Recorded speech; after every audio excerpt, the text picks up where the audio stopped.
Biasanya yang bermain poker itu adalah laki-laki guys, tapi kali ini di film ini kita disuguhi dengan cerita Molly Bloom yang berperan sebagai perempuan yang menjadikan poker adalah bisnis di hidup dia.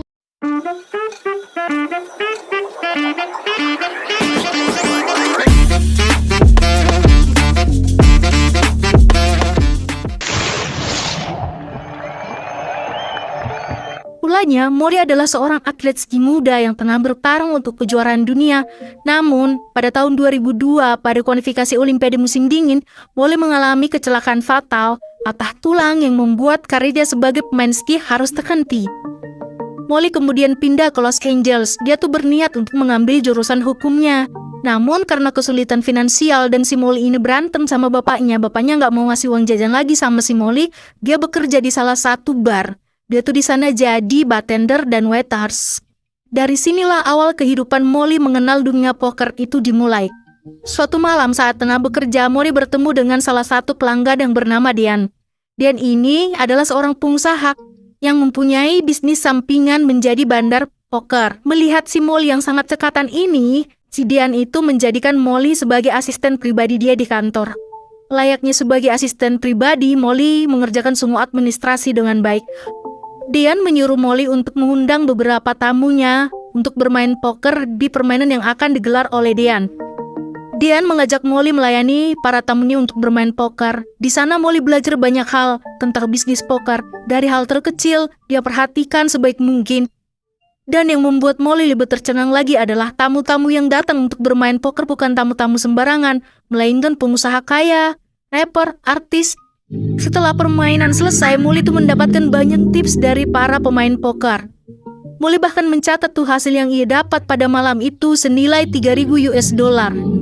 Dengan hasil yang ia dapat, Molly tetap menjadi asisten terbaik untuk Dian. Suatu hari Dian memecat Molly, mereka sempat ribut, namun Molly tidak bisa berbuat apa-apa. Dengan hasil tabungannya selama ini dan berbekal ilmu poker yang dia amati, Molly menyusun strategi dengan baik dan ia akan membuka bisnis pokernya sendiri. Molly menyewa hotel berkelas dengan kamar terbaik dan mempekerjakan banyak karyawan wanita untuk membantunya. Dengan koneksi terbaik yang Molly punya, maka Molly mengundang tamu yang selama ini bersama Dian ke permainan miliknya. Permainan poker yang dikelola Molly semakin berkembang. Tamu di permainan miliknya pun berasal dari kelas atas. Molly menjadi salah satu pemilik bisnis poker yang taat pada aturan hukum dan menjalani bisnisnya secara legal dengan tidak mengambil komisi dari permainan tersebut. Namun, Molly mendapat tekanan dari Player X untuk menaikkan taruhannya. Molly menegur si Player X karena menurutnya permainannya sudah tidak etis. Namun, si Player X ini mencurangi si Molly. Ia mengajak para pemain lainnya untuk meninggalkan permainan si Molly dan membuat permainan baru di areanya. Molly sangat frustasi, lalu ia berpikir bagaimana untuk bisa meraih kembali kemenangan miliknya. Molly memutuskan untuk pindah ke New York dan memulai bisnis pokernya di sana. Di New York, target utama Molly bukanlah para kelas atas lagi, namun para plebu yang ada di sana. Molly menyusun strategi bisnis barunya di New York bersama 2 agen yang ia temui di sana. Mereka bertiga melis nama-nama target yang akan mereka jadikan umpan untuk permainan poker yang baru. Karena tingginya tarif taruhan yang ditetapkan oleh Molly, maka Molly menemukan cukup banyak pemain untuk beberapa pemain mingguan. Namun Molly khawatir tidak bisa menutupi kerugian saat pemain tidak bisa membayar permainan tersebut. Satu agen menyarankan kepada Molly agar Molly mengambil komisi dari beberapa permainan.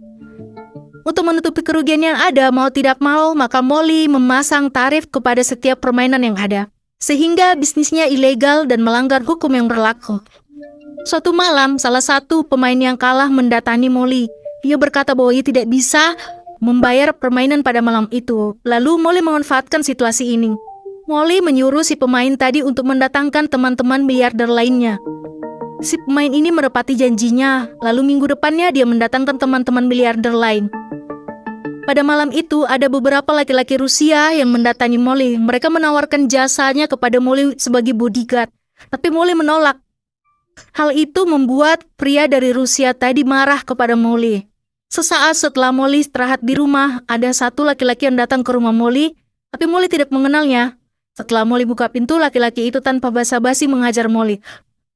Molly tidak punya pilihan lain, lalu ia menyerahkan semua uang yang ia miliki karena laki-laki itu juga mengancam akan mengganggu ibu Molly. Setelah kejadian itu, Molly mengurung diri di rumahnya. Setelah Molly pulih, lalu ia akan menjalankan misinya kembali.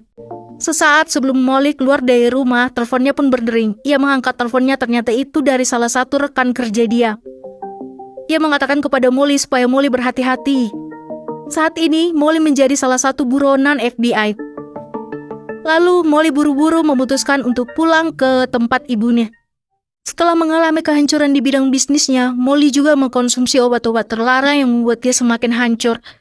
Namun, setelah tinggal di Colorado di tempat ibunya, dia mendapatkan kedamaian hati. Di sana dia menenangkan pikiran, lalu dia menuangkan semua cerita hidupnya ke salah satu buku yang ia tulis yang berjudul Molly's Game.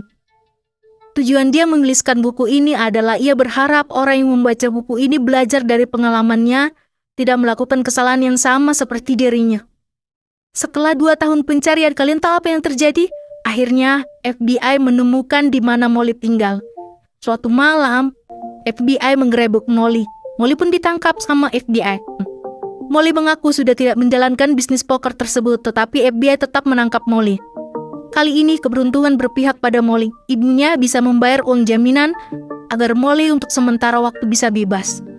Molly pun mencari pengacara ternama untuk menangani kasus ini. Molly menemui Charlie. Charlie ini adalah seorang pengacara hebat di kotanya. Namun, Charlie tidak langsung mau menangani kasus Molly, karena Molly tidak mau jujur pada Charlie. Setelah Charlie membaca buku yang ditulis oleh Molly, Charlie merasa bahwa Molly belum jujur. Masih banyak nama-nama klien yang dirahasiakan oleh Molly. Lalu Charlie menjelaskan pada Molly bahwa satu-satunya cara untuk meringankan hukuman Molly yaitu dengan menyebutkan nama-nama besar dari klien tersebut. Tapi Molly tetap pada pendiriannya bahwa ia memilih lebih baik di penjara daripada ia harus membeberkan nama dari klien-klien besarnya. Melihat keprofesionalan si Molly, akhirnya si Charlie pun tergugah. Keesokan harinya saat sidang digelar, Charlie dengan sadar mengajukan dirinya sebagai pengacara Molly. Pada konsultasi berikutnya, Charlie tetap menekankan pada Molly bahwa mereka harus hati-hati karena lawan mereka adalah mafia-mafia yang pernah menjadi klien Molly. Dan Charlie masih mencoba untuk mengingatkan pada Molly bahwa mereka memang membutuhkan nama-nama klien dari Molly. Tapi hasilnya tetap nihil. Molly tetap pada prinsipnya bahwa dia tidak akan pernah membeberkan nama-nama klien besar Molly.